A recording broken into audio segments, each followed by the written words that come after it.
Hey everyone, welcome back to the channel. It's that time of week again. Everybody's favorite segment, the power rankings, guys. This has been an amazing MLB season. So many ups and downs, so many surprises on this board in the bottom row and the top row, the middle row, the playoff races. All of it has been pretty much unpredictable. I try to predict it all, not always even that close at all.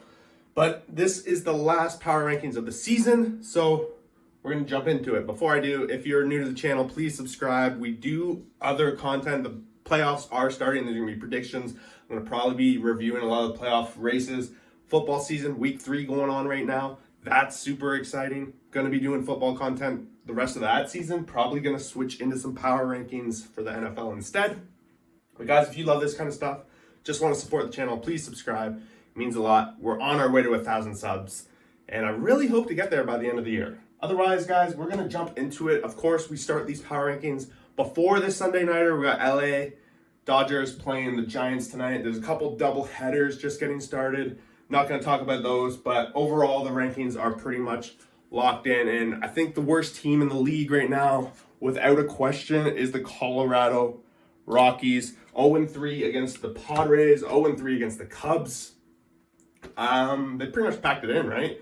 Their bullpen's been pretty atrocious. They had a couple of leads this week, blew them all, 0-6. Some of the other teams are starting to make progress. Some of the other teams in this bottom row I have a little bit more confidence in next season. Right now, I think they're the worst team, and they got a lot of work to do. Number 29, of course, another team that I'm a little bit more confident in, but at the same time, not confident at all. We got the Oakland A's. They went 0-3 against Seattle, a team that was vying for the playoffs, so not too concerning. 2-2 against the Tigers at home over this weekend. Pretty good outcome for them. Losing pretty much to the best pitchers that the Tigers could throw out with Skubal and Rodriguez, so not a whole lot there. But the A's, at the same time, they have a disaster of a franchise going on. The whole moving thing, the whole sell the team thing this season. Who knows what's going to go on with them next year? I think they're pretty clearly the worst team in the American League, because a couple of these other teams at least showed a little bit more progress. Number 28, got the Chicago White Sox, 1-2 against Washington, 2-1 against Boston, against two bottom middling teams. They had a 500 week. So holding it together, this is one of those teams that at the beginning of the season, did I expect them to be number 28 on the very last power rankings of the season? Hell no, I did not. But having sold at the trade deadline, not really putting much else together in a weak division with a bad record. I think 28 speaks for itself. They have a couple of highlight players on their team, of course, with Roberts, pretty much it. But guys, they might make some progress next season. Unlike this team's got to be a little bit worried about next season. Number 27, the LA Angels, 1-2 against the Rays, 1-2 against Minnesota over the weekend. And the big question mark, of course, with the Angels going into the offseason, what's going to happen with Ohtani? Very unlikely, you would suspect. I don't think he's going to come back personally. There's too much options out there. The guy clearly wants to win, right? So I don't know if they're going to be in there. Big question mark. What's this team going to do? Every season, this team has the same story, especially on the power rankings. They start up here and they just slowly fall down the board. And I think this might be the lowest they've ever finished because there's so many question marks. They sold a ton at the trade deadline to really get into the race. And would you think a number 27 team on the power rankings board would have been the biggest buyer at the trade deadline? Pretty crazy. Number 26, I think moving up a ton of spots. These guys had to wear their hat this week because really I haven't had a chance to wear their hat like all season long. They've been no reason to talk about them. They went 6-0 this week, swept the Astros over this weekend after last weekend beating them 2-1 in a series. And then they also swept Cleveland earlier in the week. So just a big week for the Royals, and they have some highlights on their team, some things to be excited about moving into the future, especially some of their starters. Of course, Witt Jr., some of their bats, somewhat exciting. They do have some pieces to build on, and I am optimistic because I think this division is the one that has the most potential to be up for grabs starting next season. Royals playing massive spoilers and really spoiling the Astros. We're going to talk about them in a little bit. Number 25, bottom row, that's where they're going to finish. St. Louis Cardinals 1-3 against Milwaukee, 1-2 against San Diego. Two teams I expected them to compete with all season long, but on the other side of things, playoff race. They were out of the playoff race very early. I think as early as May, we were talking about them in the second bottom row, and they just never got it together. They sold at the trade deadline. They packed it in. I don't know what they're going to look like next year, but right now, bottom row finish, probably the worst finish in Cardinals history of the power rankings, and this is the 4th season going. Number 24. Now the Pittsburgh Pirates, 2-1 against Cubs, 2-1 against Cincy. A little bit too late to really get much going. 2 big division wins. If we were talking them in the playoff race, it would have been massive monster week, but they're too far behind. They're just playing spoiler, and at the end of the day, they're kind of made no progress. I'm pretty sure at the end of last year, never looked, have no idea for sure. Pretty sure they were pretty much in this exact same spot. So over a whole year, no progress better, no progress worse. So I guess that's something you can I only expect the Pirates to get better, but I think I've been saying that for a number of years going. Number 23, New York Mets, 2-1 against Miami, 0-3 against Philly. Pretty much showing that they're the worst team in this National League East. Of course, they sold their top 2 pitchers at the trade deadline, so not really competitive down the stretch. Maybe they're going to make some more buying in the offseason. Who knows what that's going to be. Disaster season for the Mets. I don't know what else to really say other than they need to do something. Number 22, Detroit Tigers, 1-2 against the Dodgers, 2-2 against the A's. So they're on a West Coast road trip, pretty good road trip, but you're not really paying attention to this team down the stretch, right? Made a run against the Dodgers, won a really tight game. By the end of the day, they can't win the series. They can't even win a series against the Oakland A's. They have their 2 aces that manage to squeeze out wins, but no one else. Detroit not making the progress that I expected them to this season. Expected them to at least be battling up here, and maybe next year talking about playoffs. I'm not sure if they're even going to make that step forward next year. This might be where they're cemented. They need something. Of course, Kerry Carpenter, the big highlight of the season for the Tigers. Something to build off, at least in that clean up spot. Number 21. Washington Nationals, 2-1 against the White Sox, 1-2 against Atlanta. 500 week, a team that's been pretty consistently around 500 past 2 months. Of course, they haven't had meaningful baseball since April, but at the same time, they're competitive, and they're a team that's, I guess, worth watching. And sometimes they don't have that star power. Kind of going to wait and see who's going to step up, who's going to lead the next version of the Nationals. I'm not sure who it's going to be, but I think they might be in that little bit of competition next year, whether or not they can stay where they are or they're going to be in the bottom. I don't think they will be in the bottom, but it's a tough division. It'll be hard to see. Number 20, San Diego, 3-0 against the Rockies, 2-1 against the Cardinals. This is the Padres team I expected to see all season long, beating up on teams below them, of course, but also solid pitching, solid at-bats, getting it done, but it's far too late. Number 20, for sure. Maybe I could argue they're a better team than their record. They're a better team than this playoff performance they've been going. Maybe they're up here, but they're not. They've had such an atrocious season. Pretty much going to sit them at number 20. You're going to think about what you did, do it in the offseason, think about it, and come back next year. I don't expect them to be this low next year, but again, predictions are really hard to figure out. Number 19, Boston, 1-2 against Texas, 1-2 against the White Sox.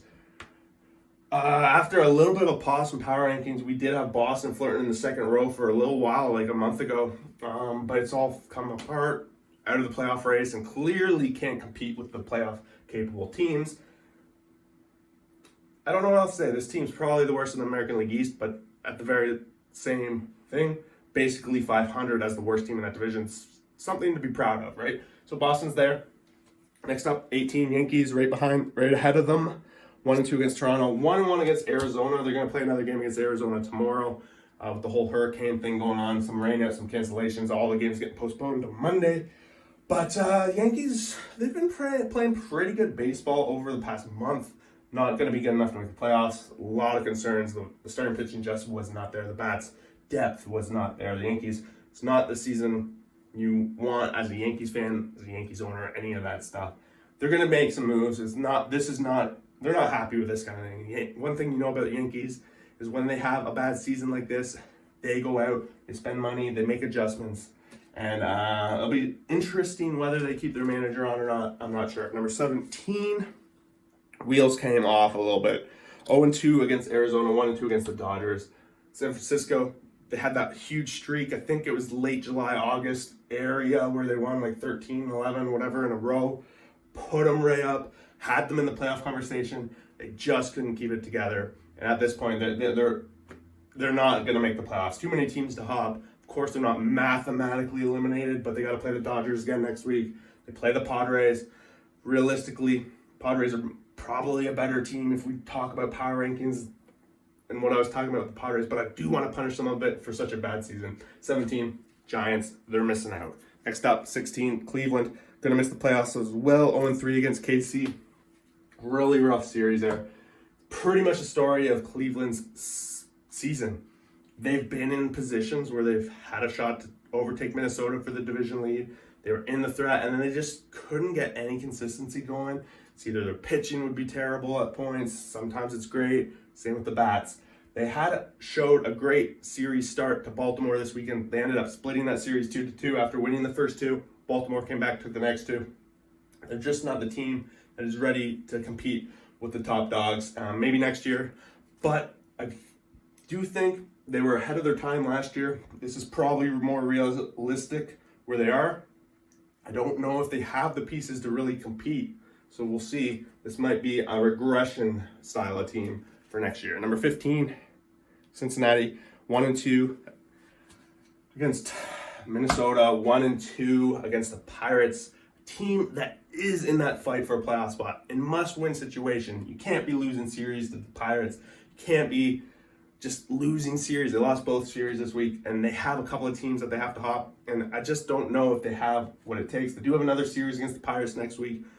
Really got to find a sweep somehow, I think, next week. Only 6 games left for them. Don't know if they have what it takes left. Number 14, Miami Marlins. Now, these guys started the week 1-2 against the Mets. I just did my prediction video after that, and I did predict them being the team to take that last spot in the wild card because the Cubs were struggling. I did think that last spot was up for grabs for them. And then right after that video, they lose 16-1 against the Milwaukee Brewers, and I'm just eating my own words. Luckily for them, they rebounded the next 2 games. They won them against Milwaukee. They're in there. They're not quite in that spot because, unfortunate for them, we'll get to them in a second. The Cubs had a good week, but they're in there. You got to be excited because they're going to have some very meaningful games next week, and it's very important for them because they haven't had those kind of games in a long time, and they do have a good enough team to be able to run this table, so it'll be interesting how that goes. Number 13, just disaster. 1-2 against Baltimore. They were lucky to steal a win off Baltimore in that last game of the series, winning it 2-1, and then they get swept by the Royals. Just unacceptable. They were leading the division heading into this week. They knew that Texas and Seattle were going to be playing each other, and that's going to work for them. They just got to pick up wins against Kansas City Royals, and they get swept. So not only are they not leading the division now because Texas swept Seattle, we'll talk about that in a second, but they are now the borderline half a game up on Seattle for that last wildcard spot. They play Seattle this next series starting this week. They have to win the series or else they're in a world of hurt. Lucky for them, I guess it's not really lucky. They play Arizona to end out the season. And Arizona is going to be playing some meaningful games at that time. Big concern for Houston right now that they're going to be the team missing the playoffs. Next up, Chicago Cubs. Savior this weekend, sweeping the Rockies after losing a big series to Pittsburgh 1-2. But that series sweep of the Rockies, I think the big pivotal moment was yesterday. They were down early against the Rockies. Their bats came alive. Their bullpen closed the door after Stroman had a short inning coming back from the injury. They got in there. I think they're a big favorite now to take that last spot over the Marlins. But again, all these teams got games to play. You got to win the games. I think the Cubs, forget who they were playing this week. Go back and watch my other video for that. Next up, Seattle Mariners. Guys, they started the week perfect. They started it with the sweep, and then they go and play the most meaningful playoff series they've had, or not playoff series they've had all season long against Texas, and they get absolutely swept. Almost had a massive comeback today. It was so close, but they just gave up too many runs. Their offense could not undig the hole. Day before, they got shot out. Seattle, the ball is in their court. Technically, I think if they can go in there and sweep Houston, they're going to make it in. If they go in and they lose that series, they're in a world of hurt because Houston will have a little bit of advantage, especially because Seattle will be playing Texas next week. Depending on how Texas plays in their first series, Texas is going to be playing for division lead. Division lead between them, Houston, and Texas, who we'll talk about in a second. Whoever gets that first round bye. Super pivotal. I think Seattle's out of that running, but Houston and Texas will play for it. So Houston is going to play them hard, of course, trying to make the playoffs, all that fun stuff. Number 10, good week for them, somewhat 2-0 against San Fran. So nice short series, sweeping it there. 1-1 against the Yankees. Gallen shutting the door today. Gallen doing exactly what I said he's done all season long. It's also my concern that they're very heavy on their rotation, but your ace is going to be your ace, and that sets Arizona up. They are not a team that I would want to play in that first round. Zach Gallen, Merrill Kelly as your two pitchers you're going up against. Pretty scary stuff. But after that, it's a little shaky. But Arizona really set themselves up well going into next week. Picking up a win on Monday against the finish out the Yankees will be pretty huge. Number 9, Toronto, 2-1 against the Yankees. 2-1 against Tampa Bay Rays. And guys, Toronto has the fate in their own hands at this point. They really can go 3-3 and guarantee themselves this playoff spot with the way Seattle struggled, with the way Houston struggled. They have a 2-game cushion in the wild card, and we know they play Texas for 4 more games next week. So that cushion might be good enough for them to make it. But my big concern, of course, was how badly they were playing against Texas, especially when I was at those games. Super concerning there. But I do think Toronto has the pieces to be a very strong team.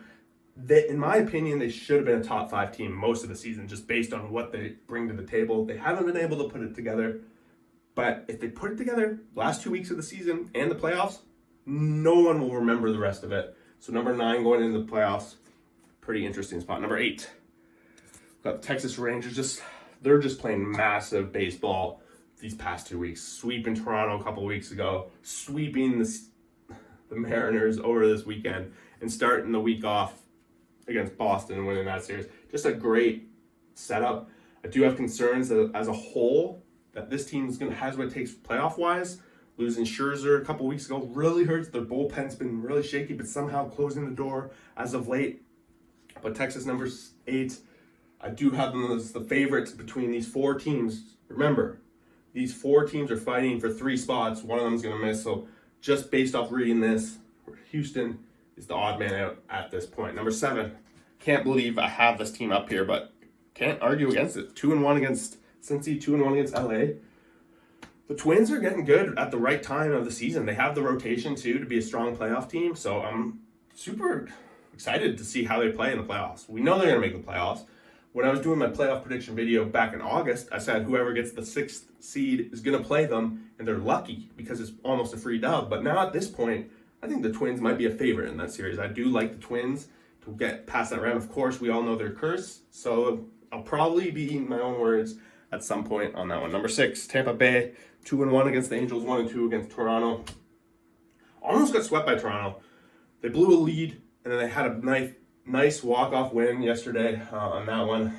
A lot of concern when it comes to playoff time with this team. Have them as number 6 because they're super secure in a playoff spot. They're still technically fighting for that division lead. They played the O's pretty strong. They play every team really strong, and they're never, ever a free win for anyone, almost ever, lineup through lineup. So I do think they're an all well-rounded team. But come playoff time, any of these teams that are going to finish in that 5th seed are going to give them a run for their money. It's really super close, honestly, between 13 and 6. Number 5, Philadelphia Phillies, 2-1 against Atlanta, 3-0 against the Mets over the weekend. These guys have getting hot at the perfect time.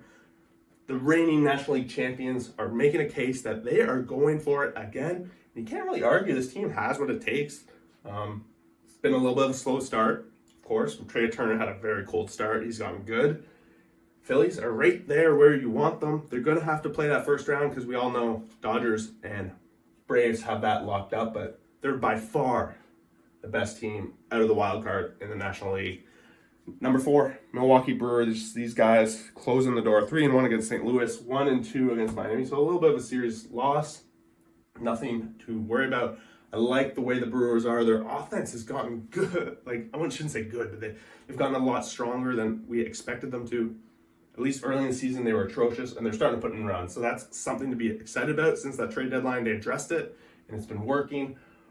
They have the pitching to be a strong playoff team, so I'm excited. I think they're in a good position. Just got to get past that first round series. It's going to be interesting because they're going to play the 6th seed, which, based off this, is probably going to be like the Cubs, right?